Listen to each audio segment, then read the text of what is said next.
Headline news વિકાસ વેદના વડોદરા નજીક તાજેતરમાં ગંભીરા બ્રિજ તૂટી પડવાની ઘટનામાં બ્રિજ ઉપર હજી સુધી જે ટેન્કર લટકેલું પડ્યું છે એના માલિકની હાલત કફોડી થઈ ગઈ છે. બ્રિજ ઉપર લટકી રહેલ ટેન્કરને બહાર કાઢવામાં વહીવટી તંત્રના ચક્કી વલણનો ભોગ તેઓ બની રહ્યા છે. ટેન્કર માલિકનો આક્ષેપ છે કે તેઓએ અધિકારીઓ રાજકારણીઓ સમક્ષ મદદરૂપ થવા આજીજી કરી છે, પરંતુ તમામે હાથ ઊંચા કરી દીધા છે. દર્શક મિત્રો, વિચારો તો ખરા, લોન પર લીધેલી ટેન્કરનો 85,000 નો હપ્તો વગર કામકાજે ટેન્કર માલિક કેવી રીતે ભરી શકે? તાજેતરમાં વડોદરા નજીક ગંભીરા બ્રિજ તૂટી પડવાની ગોઝારી ઘટના બાદ ત્યાંના વહીવટીતંત્રના ચક્કી વલણને કારણે અંકલેશ્વરના કાપોદ્રા ગામમાં રહેતા ટેન્કર માલિક રમાશંકર પાલની કફોડી હાલત થવા પામી છે. હજુ સુધી બ્રિજના તૂટેલા ભાગ જે ટેન્કર લટકી રહ્યું છે તેને સલામત રીતે બ્રિજ બહાર કાઢવામાં વહીવટીતંત્રે જે મદદ તેમજ સહકાર આપવો જોઈએ તે અપાયો નથી. તંત્ર દ્વારા બ્રિજના એક છેડે હંગામી દિવાલ ચણી દેવામાં આવી છે અને વાહન વ્યવહાર બંધ કરી દેવાયો છે, અને જેને પગલે ટેન્કર ત્યાં લટકેલી હાલતમાં પડી રહ્યું છે. આમ તો આ ટેન્કર જે તે સમયે બ્રિજ ઉપરથી પસાર થતું હતું ત્યારે તે ખાલી હતું.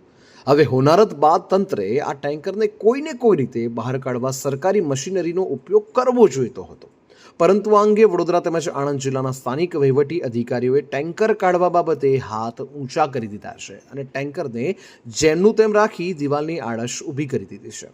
હવે આ સંજોગો બાદ આ ટેન્કરના માલિક કે જેઓ અંકલેશ્વરના કાપોદ્રા ગામની વૈભવ પાર્ક સોસાયટીમાં રહે છે તેઓ ભારે મૂંઝવણમાં મુકાઈ ગયા છે. તેઓએ આ ટેન્કર ફાઇનાન્સ કંપનીની લોન લઈને ખરીદ્યું હતું, જેનો માસિક હપ્તો દર્શક મિત્રો 85,000 ભરવાનો હોય છે. હવે ટેન્કર લટકેલી હાલતમાં હોય અને તંત્ર દ્વારા તેને આવી હોનારતના સમય બાદ સલામત રીતે બહાર કાઢવા મદદરૂપ બનવું જોઈએ તે બાબતે હાથ ઊંચા કરી દેવામાં આવ્યા છે. પરિણામે લોનના હપ્તાનું માસિક ભારણ ટેન્કર માલિક ઉપર આવી પડ્યું છે. આ કફોડી પરિસ્થિતિમાં ટેન્કર માલિકે અધિકારીઓ રાજકારણીઓ સમક્ષ રજૂઆતો કરી મદદરૂપ થવા આજીજી કરી છે, પરંતુ તમામે હાથ ઊંચા કરી દીધા છે. મારો રમાશંકર પાલ છે મારું નામ. રમાશંકરભાઈ, તમારી ગાડી જે લટકી એના વિશે શું કહેવું? એના વિશે સાહેબ હું અઠવાડિયે આજે 11 થી 12 દિવસ જેવું થઈ ગયા છે.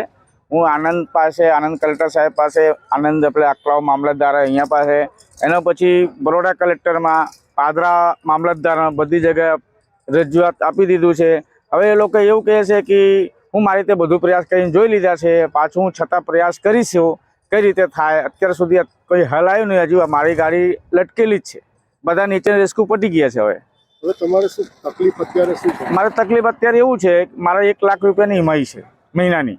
હવે વીમાવાળા એવું કે ગાડી પડે, ગાડીને કંઈ ભાંગી જાય તો હું પૈસા આપું, અને બેંકવાળા એવું કે તમારે ઈમાઈ તો ભરવું જ પડશે. હવે મારે 1 લાખ રૂપિયા લાવવાનું કઈ પ્રશાસન આપશે કે પેલા ઇન્સ્યોરન્સવાળા આપશે કે મારો ઈમાઈ બ્રેક થાય કે ગાડી કાઢીને આપશે, એ જાણવા માંગુ છું મેં.